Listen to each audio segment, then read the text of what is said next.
이 말씀을 통해서 하나 되는 부르심이라는 제목으로 함께 하나님의 말씀을 나누어 보도록 하겠습니다. 하나 되는 부르심이라는 제목입니다. 혹시 포토 모자이크라는 장르를 들어보신 적이 있습니까? 여러 장의 사진을 붙여서 하나의 큰 그림을 이루는 그러한 장르입니다. 제가 PPT를 준비를 했었는데요. 지금 볼 수가 없어가지고 좀 아쉽긴 한데 한 장 한 장의 각각의 사진들이 있지만 이 사진들을 하나씩 다 모자이크로 붙여서 또 더 큰 하나의 그런 사진으로 만드는 그런 장르입니다. 이러한 장르를 포토 모자이크 혹은 모자이크 콜라주라는 이런 이름으로 부르기도 합니다. 포토 모자이크에 대한 이야기를 한 이유는 오늘 함께 나눌 말씀이 바로 이 포토 모자이크 콜라주의 그런 매력과 상통한다라고 할 수 있기 때문입니다. 모자이크 콜라주라는 이 장르의 매력을 학문적인 용어로 표현을 하자면은 통일성 안의 다양성이라고 이야기할 수 있을 것 같습니다. 통일성 안의 다양성.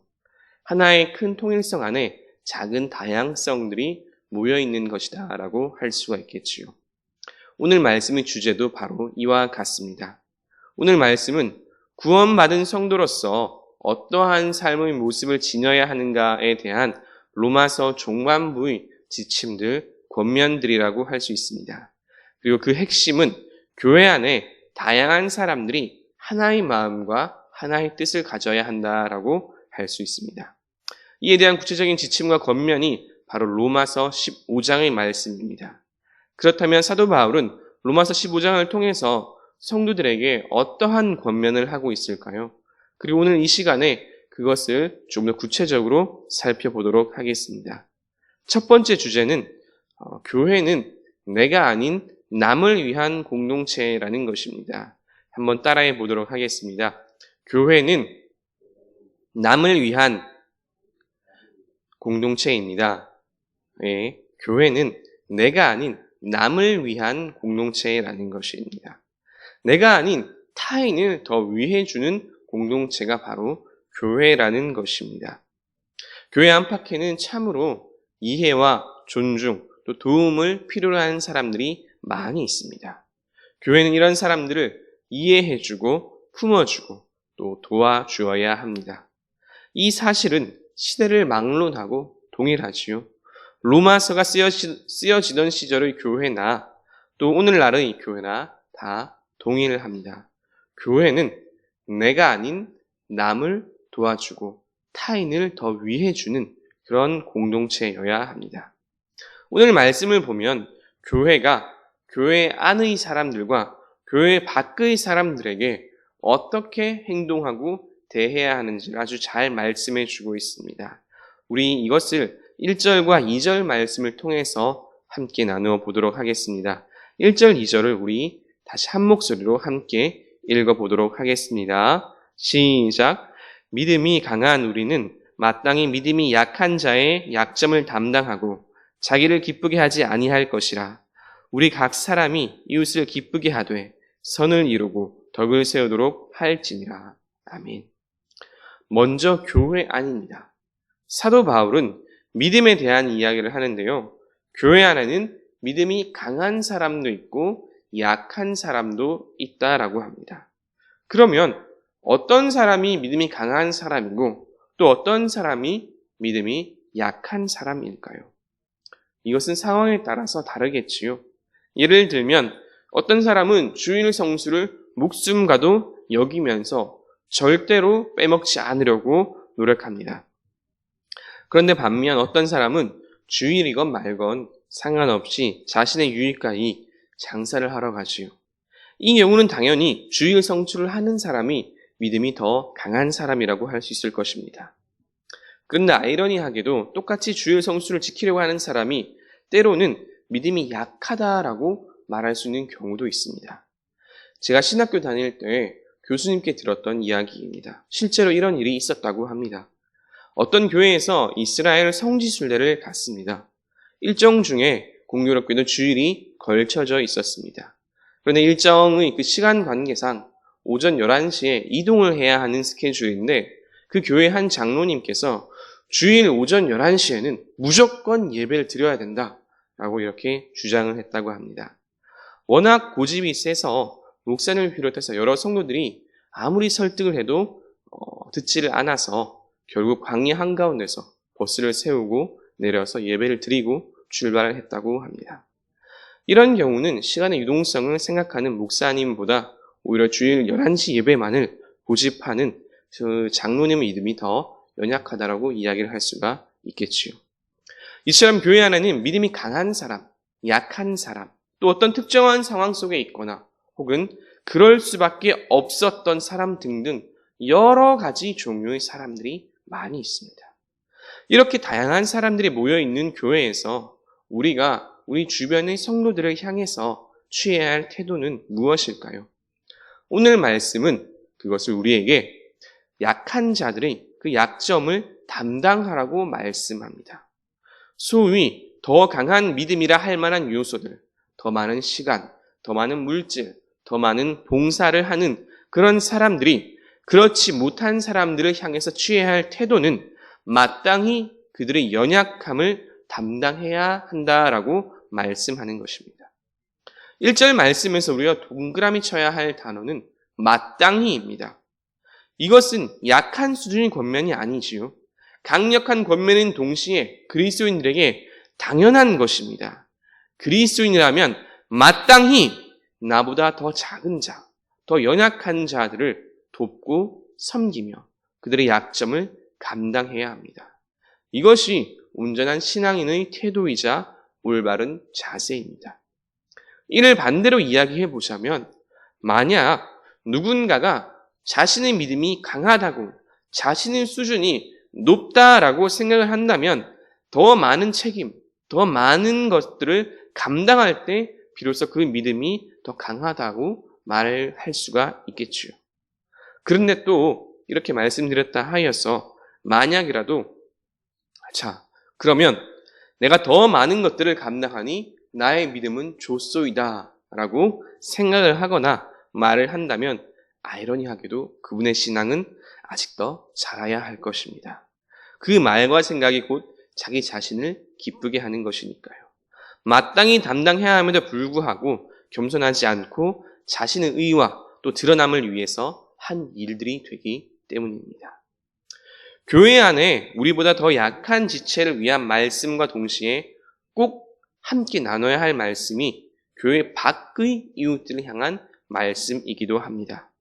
2절 말씀을 보면 각 사람이 이웃을 기쁘게 하되 선을 이루고 덕을 세우도록 할지니라 라고 말씀합니다. 여기에서 이웃은 교회 안팎의 모든 지체들을 다 포함하는 말이지만 특별히 더욱 집중해야 할 대상은 교회 밖의 이웃들입니다. 초대 교회가 성장할 수 있었던 가장 큰 원동력 가운데 하나는 주변 이웃들을 향한 선행과 섬김이었습니다. 초대 교회라고 하여서 언제나 부흥하고 언제나 긍정적인 요소들만이 넘쳐났던 것은 아니지요. 오히려 힘들고 어려웠던 순간들이 훨씬 더 많았습니다. 역사적인 상황 자체로만 보면 오히려 교회의 존립 자체가 위태로웠던 그런 순간들이 훨씬 더 많았지요. 그럼에도 불구하고 초대교회는 날로 성장하고 부흥하였습니다. 이처럼 어려운 상황 속에서도 초대교회가 성장할 수 있었던 그 이유는 무엇일까요? 당연히 먼저는 하나님의 은혜와 역사가 있었겠지만 절대로 빼놓을 수 없는 것이 바로 이웃을 향한 섬김과 봉사였습니다. 선과 덕을 세우는 일들이었지요. 만약에 그 당시 초대교회도 세상과 똑같이 자신의 존립과 유익만을 구했다면 어떻게 되었을까요? 전쟁으로 또 어떤 전염병으로 사람들이 도망가고 이렇게 할 때, 떠나갈 때 교회도 똑같이 살겠다고 함께 도망쳤다면 어떻게 되었을까요? 연약한 자들이 여전히 허덕이고 있는 모습을 보고 있음에도 불구하고 자신의 배부름에만 만족하였다면 오늘날의 교회가 있을 수 있었을까요? 그렇지 않겠지요. 교회의 시선은 언제나 밖으로 향해야 합니다. 안이 아니라 밖입니다. 교회가 자신의 안을 들여다보는 경우는 딱 한 가지 경우입니다.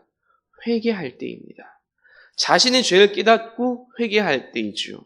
손가락을 자기에게로 돌리고 자신의 죄를 회개할 때, 자신의 죄를 뉘우치고 하나님께 고백하는 그 경우가 아니라면 교회는 마땅히 그 눈을 밖으로, 세상으로 돌려야 합니다.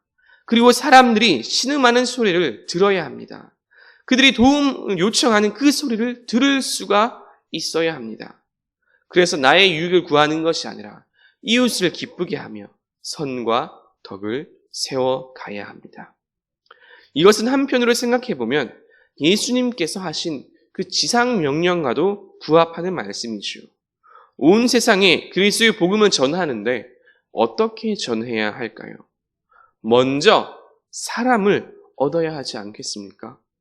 사람들의 마음을 얻지 못한 채 나는 복음을 전한다고 외쳐본들 그게 과연 어떤 의미가 있을까요? 자기 만족밖에 되지 않습니다. 먼저 사람을 얻어야 합니다. 내가 아닌 그들을 위해 주고 품어야 사람을 얻을 수가 있으며 그래야 복음이 온전히 전해지고 또 정착될 수가 있는 것입니다.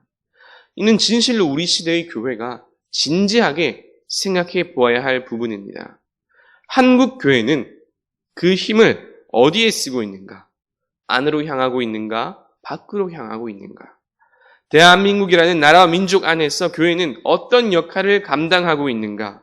정말로 선과 덕을 쌓고 있는가? 아니면 걱정과 근심의 그 한가운데에 있는가? 이 모든 질문을 관통하는 핵심은 내가 아닌 남을 위하는 마음입니다. 이웃을 위하는 마음, 나라와 민족을 위하는 마음이 있다면 지금 내가 고집하는 것, 나에게 유리한 것, 나의 이익 이런 것들은 내려놓을 수 있어야 합니다. 아니 내려놓아야 하지요. 그렇지 않으면 우리는 부흥하고 성장했던 그 초대 교회가 아니라 종교개혁이 일어날 수밖에 없었던 그 옛날의 카톨릭과 다를 바가 없습니다. 핵심은 남을 위하는 마음, 이웃을 기쁘게 하는 마음, 선과 덕을 세워가는 것입니다. 오늘 말씀의 두 번째 주제는 그래서 예수 그리스도 안에서 하나가 되어야 하는 것입니다. 따라해 보겠습니다. 예수 그리스도 안에서 하나가 되어야 합니다. 그렇죠. 예수 그리스도 안에서 하나가 되어야 합니다. 우리는 주님 안에서 하나가 되어야 하지요. 이 말씀은 교회를 향한 말씀입니다. 오늘 말씀의 첫 번째 주제가 교회는 남을 위한 공동체가 되어야 한다라고 했는데 이것은 상대적으로 교회 밖 이웃들을 위한 말씀이지요.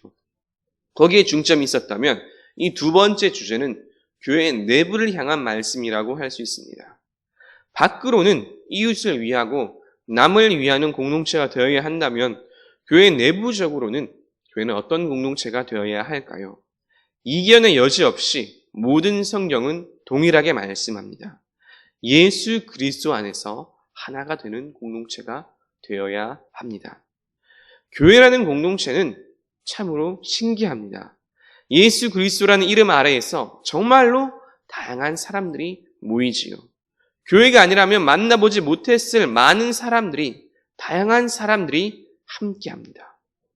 이렇게 다양한 사람들이 하나의 공동체를 이루는 것은 이상한 것도 아니고 잘못된 것도 아닙니다. 교회 안에는 처음 함께 나누었듯이 연약한 자도 있고 강한 자도 있습니다. 또 보수적인 사람도 있을 것이고 진보적인 생각을 가진 사람도 있겠지요. 상대적으로 온유한 사람도 있을 것이고 또 강직한 사람도 있을 것입니다. 이렇게 다양한 사람들이 함께 있는 것은 너무나도 당연한 일입니다. 왜냐하면 하나님께서 예수 그리스도께서 이 모든 사람들을 교회라는 이름으로 부르셨기 때문입니다. 그런데 이렇게 다양한 사람들이 하나의 공동체를 이루어가는 것에는 한 가지 아주 큰 약점이 있습니다. 무엇일까요? 말 그대로 저마다의 생각과 상황이 다르기 때문에 충돌과 논쟁, 갈등이 일어날, 다툼이 일어날 소지가 다분하다라는 것입니다. 다양성을 강조하다 보니 자연스레 그 공동체의 힘이 분산되고 그 안에서 갈등이 야기될 수밖에 없습니다. 이것은 교회나 사회나 어떤 공동체도 마찬가지이지요. 그러나 교회는 그렇게 갈등해서는 안 된다라는 것입니다. 세상은, 사회는 싸울 수 있습니다. 갈라설 수도 있지요. 때로는 갈라서야 될 때도 있겠지요. 하지만 교회는 그래서 안 된다라는 것입니다. 교회는 달라야 합니다. 교회는 하나가 되어야 합니다. 오늘 말씀 5절을 보면 이제 인내와 위로의 하나님이 너희로 그리스도 예수를 본받아 서로 뜻이 같게 하여 주사라고 말씀합니다. 예수 그리스도를 본받아서 서로 뜻이 같게 하여 주신다고 말씀하지요. 같은 뜻, 하나의 뜻을 가지게 하여 주신다라고 말씀합니다. 그런데 이 말씀에서 하나의 뜻이 되게 하신다라는 것은 무조건적인 통일이나 일률적인 통일을 의미하는 것이 아닙니다. 교회 안에 다양한 사람들이 있지요. 당연히 다양한 생각과 의견들도 있습니다. 이 생각들을 존중합니다. 사람이 다르니까, 또 살아왔던 환경과 삶의 궤적이 다르니까 당연히 삶의 모습이나 방식도 다를 수밖에 없습니다. 이것은 인정하고 존중합니다. 그러나 이렇게 다양한 사람들이 자신들의 생각을 내려놓고 반드시 꼭 하나가 되어야 하는 것이 있습니다. 바로 예수 그리스도를 믿는 믿음입니다. 예수 그리스도를 믿는 믿음에서는 반드시 하나가 되어야 합니다. 너와 내가 서로 다르다 할지라도 예수 그리스도를 믿는 그 믿음으로 하나가 되고 믿음 안에서 하나가 되어야 합니다. 여기에는 다른 말을 할 수가 없고 다른 말을 해서도 안 됩니다. 사도 바울이 선교 여행을 다니면서 초대교회 공동체를 세울 때에 가장 큰 어려움을 겪는 것이 있다면 바로 이 다른 복음을 말하는 자들이었습니다. 사도 바울은 그들을 가리켜 가만히 들어온 거짓 형제다라고 말하였지요. 사랑하는 성도 여러분, 생각이 다를 수 있습니다. 의견도 다를 수 있습니다. 그러나 절대로 달라서는 안 되는 것이 있습니다. 바로 예수 그리스도를 향한 올바른 믿음입니다. 이것만은 무조건 같아야 합니다. 오늘날 한국 교회를 어지럽히는 얼마나 많은 거짓 형제들이 있습니까? 사람들을 미혹하고 선동합니다. 신앙을 정치에 이용합니다. 심지어 마치 자신이 하나님과 동급이거나 더 위에 있는 것처럼 이야기하는 사람도 있지요. 이것은 다른 것이 아니라 틀린 것입니다. 올바른 믿음이 아니지요. 예수님은 그렇게 말씀하지 않으셨습니다. 예수님께서는 하나님을 사랑하고 이웃을 사랑하라고 말씀하셨습니다. 하지만 예수님을 믿고 따른다고 말하는 그들은 자신의 이익을 위해서 성경을 곡해하고 사람들을 선동하며 미혹합니다. 그들이 이단 사이비와 다를 것이 무엇입니까? 오히려 더하면 더하였지요. 정리하면 5절 말씀은 예수 그리스도 안에서 온전한 믿음 위에서 하나가 되라고 말씀합니다. 그리고 6절 말씀을 통하여서 왜 교회가 하나가 되어야 하는지를 아주 분명하게 보여줍니다. 6절 말씀이 이렇게 나와 있습니다. 한 마음과 한 입으로 하나님 곧 우리 주 예수 그리스도의 아버지께 영광을 돌리게 하려 하노라. 아멘. 즉 하나님께서 이렇게 다양한 우리를 하나의 공동체로 부르신 이유는 하나님께 영광을 돌리게 하려 하기 위함이다라는 것입니다. 이는 얼른 생각해봐도 충분히 알 수 있지요. 만약 교회 안에서 서로 다른 뜻을 가지고 싸우고 갈등을 일으킨다면 그것이 과연 하나님께 영광을 돌리는 일이라 할 수 있을까요? 당연히 아니겠지요. 하나님께 영광이 되지 않을 뿐더러 세상 사람들에게도 손가락질을 받을 수밖에 없습니다. 하나님께 영광을 돌리라고 모신 공동체인데 싸우고 갈등하여서 오히려 세상 사람들로부터 손가락질을 받는다면 과연 그 교회를 온전한 교회라고 할 수 있을까요? 어렵겠지요. 5절 말씀에서 뜻이 같게 하신다라는 이 말의 헬라어 원어는 토 아우토 프로네인입니다. 토 아우토 프로네인. 이 단어의 말의 뜻은 같은 일을 생각한다라는 뜻인데요. 그래서 모든 차이와 차별이 제거되고 모든 다툼이 사라진다라는 의미를 가지고 있습니다. 정리하면 같은 일을 생각하고 같은 뜻을 품어서 차별이 사라지고 다툼이 사라지는 공동체가 바로 교회라는 것입니다. 그리고 그렇게 할 때 하나님께 영광을 돌릴 수 있다고 하는 것입니다. 자, 그러면 이렇게 예수 그리스도를 향한 믿음 위에서 하나의 마음을 가지고 밖으로는 선과 덕을 쌓으며 위로는 하나님께 영광을 돌릴 때 그러면 우리에게는 어떠한 유익이 있을까요? 하나의 공동체가 되어서 밖으로는 선과 덕을 쌓고 위로는 하나님께 영광을 돌릴 때 우리에게는 어떠한 유익이 있을까요? 이것이 오늘 말씀의 마지막 주제입니다. 우리에게 있는 유익은 성령의 능력으로 하나님께서 소망이 넘치게 하신다라는 것입니다.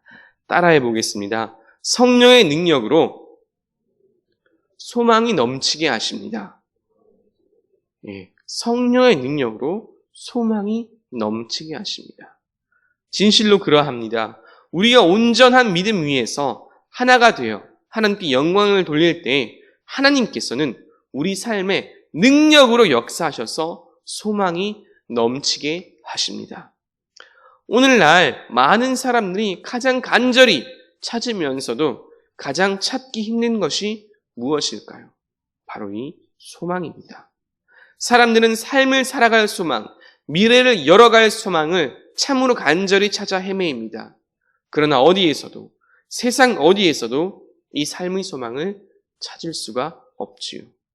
하지만 오늘 말씀은 분명하게 말씀합니다. 성령의 능력으로 소망이 넘치겠다고 말이지요.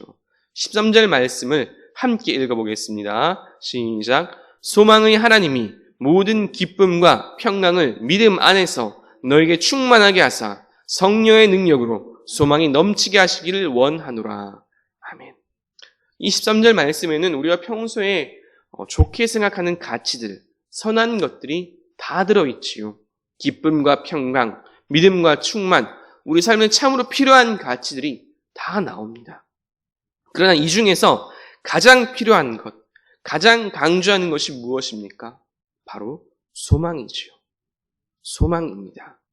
소망의 하나님께서 성령의 능력으로 소망이 넘치게 하십니다.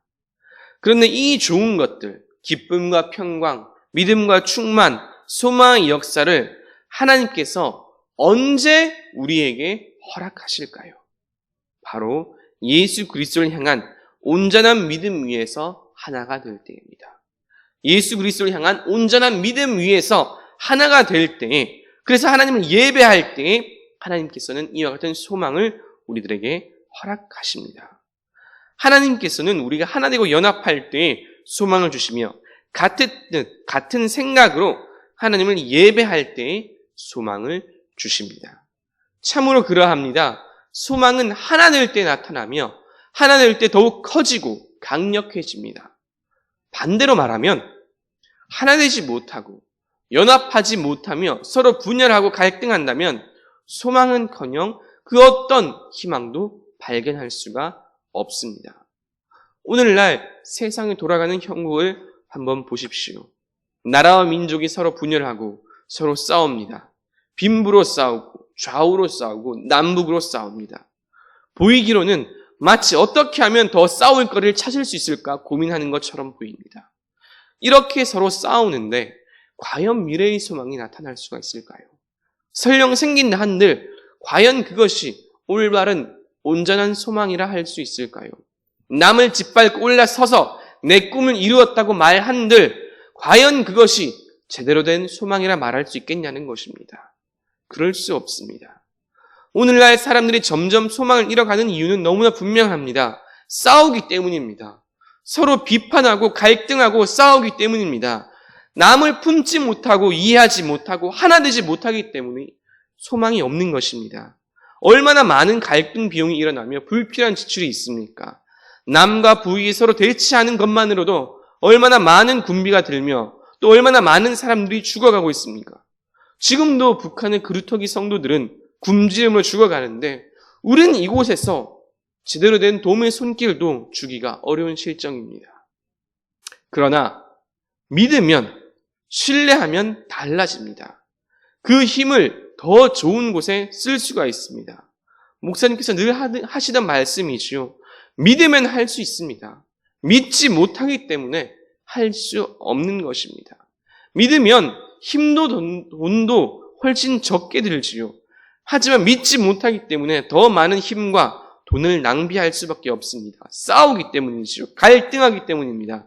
하나 되지 못하기 때문에 이 모든 일들이 지금 이렇게 결국 이 꼴로 진행될 수밖에 없었던 것입니다. 세상이 돌아가는 이치도 이러할진데 성경은 이를 보다 분명하게 말씀합니다. 소망은 우리가 하나 되어서 하나님을 예배할 때 생겨납니다. 믿음 안에서 하나가 된다면 우리 삶에는 갈등과 분열이 아니라 소망이 주어집니다. 그냥 소망이 아닙니다. 성령의 능력으로 역사하는 소망입니다. 우리가 주님 안에서 하나가 될 때 완전히 다른, 완전히 새로운 전개가 우리 삶에 나타날 줄로 믿으시길 바랍니다. 이제 오늘 말씀을 정리합니다. 교회는 참으로 다양한 사람들이 모여있는 공동체입니다. 오늘 말씀은 이렇게 다양한 사람들이 모인 교회를 향해서 아주 중요한 지침들을 말씀해 줍니다. 그 첫 번째는 교회는 내가 아닌 남을 위한 공동체라는 것입니다. 교회 안이든 교회 밖이든 언제나 교회는 남을 더욱 위해 주어야 합니다. 교회 안에서는 나보다 더욱 연약한 지체, 도움을 필요한 지체들을 섬겨야 하며 교회 밖으로는 교회가 사회적으로 또 시대적으로 감당해야 할 일들을 감당해야 합니다. 교회의 공공성이 있고 사회를 위한 섬김이 있습니다. 이 모든 것들의 핵심은 내가 아닌 남을 더욱 위해 주는 마음입니다. 두 번째 주제는 교회 안에 이렇게 다양한 사람들이 예수 그리스도를 향해서 온전한 믿음 안에서 하나가 되어야 한다라는 것입니다. 먼저 예수 그리스도를 향한 제대로 된 믿음, 제대로 된 신앙 안에 있어야 한다라는 의미이며 더불어 주님 안에서 하나가 되어서 하나님께 영광을 돌릴 수 있다는 것입니다. 그리고 마지막으로 이렇게 주님 안에서 하나가 될 때에 우리 신앙인들에게는 어떠한 유익이 있는가입니다. 주님 안에서 하나가 될 때 하나님께서는 우리에게 성령의 능력으로 소망이 충만케 하십니다. 말씀 서두에 모자이크 콜라주 작품에 대해서 이야기를 나누었지요. 각각의 모자이크로도 이미 하나의 사진이지만 그러나 그렇게 다양한 사진들이 모여서 하나의 더 큰 작품을 이룹니다. 교회도 마찬가지입니다. 너무나 다양한 사람들이 교회라는 공동체 안에 있지만 그렇게 다양한 사람들이 예수 그리스도 안에서 예수 그리스도를 향한 온전한 믿음 안에서 하나가 될 때 비로소 제대로 된 작품, 하나님께서 꿈꾸셨고 예수님께서 세우셨으며 성령님께서 역사하시는 온전한 교회가 될 수가 있습니다. 예수 그리스도 안에서 하나가 됨으로 하나님께서 주시고 성령의 능력으로 충만한 소망을 누린 저와 여러분 되시기를 주님의 이름으로 축원합니다. 기도하겠습니다. 하나님 감사합니다. 오늘도 함께 로마서 말씀을 통하여서 하나님의 말씀을 나누었습니다. 교회가 남을 위한 공동체가 되어야 하며 사회적으로 감당해야 할 것을 감당하며 주님 안에서 올바른 신앙 안에서 하나가 되어야 함을 함께 나누었습니다. 그러할 때에 하나님께서 성령의 능력으로 충만한 소망을 우리에게 허락하신다고 말씀하셨사오니 이제 우리가 싸우고 다투는 것이 아니라 주님 안에서 하나가 되어서 그 소망을 누리는 삶이 되게 하여 주시옵소서. 이 모든 말씀 우리를 사랑하시는 예수 그리스도의 이름으로 기도하오며 이제는 우리를 구원하신 예수 그리스도의 은혜와 소망과 비전을 허락하시는 아버지 하나님의 그 크신 사랑과 언제나 능력으로 함께 하시며 선한 길로 인도하시는 성령 하나님의 교통하심이 이웃을 향해 선과 덕을 행하며 주 안에서 하나가 되고자 결단하는 모든 주의 백성들과 그 삶 위에 지금부터 영원토록 함께 하시기를 간절히 축원하옵나이다. 아멘.